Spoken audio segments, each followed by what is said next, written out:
കേരളത്തെ മണിപ്പൂരാക്കാൻ ഒരുപാട് കഴുകന്മാർ വട്ടമിട്ട് പറക്കുന്നുണ്ടെന്ന് ജോൺ ബ്രിട്ടാസ് MP. വർഗീയവാദികളുടെ അടുത്ത പരീക്ഷണശാല കേരളമാണെന്ന് നമ്മൾ തിരിച്ചറിയണമെന്നും അദ്ദേഹം പറഞ്ഞു. ഇടതുമുന്നണിയുടെ നേതൃത്വത്തിൽ ഇരിങ്ങാലക്കുടയിൽ സംഘടിപ്പിച്ച മതേതര സംരക്ഷണ സദസ്സ് ഉദ്ഘാടനം ചെയ്ത് സംസാരിക്കുകയായിരുന്നു അദ്ദേഹം.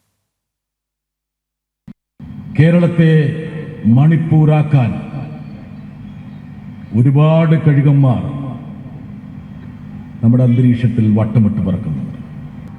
ഇന്ത്യയുടെ പ്രധാനമന്ത്രിക്ക് താൻ ഭരിക്കുന്ന 28 സംസ്ഥാനങ്ങൾ ഒരു സംസ്ഥാനമായ മണിപ്പൂര് അഗ്നിക്കിരയായപ്പോൾ അങ്ങോട്ട് തിരിഞ്ഞു നോക്കാനുള്ള താല്പര്യമുണ്ടായി.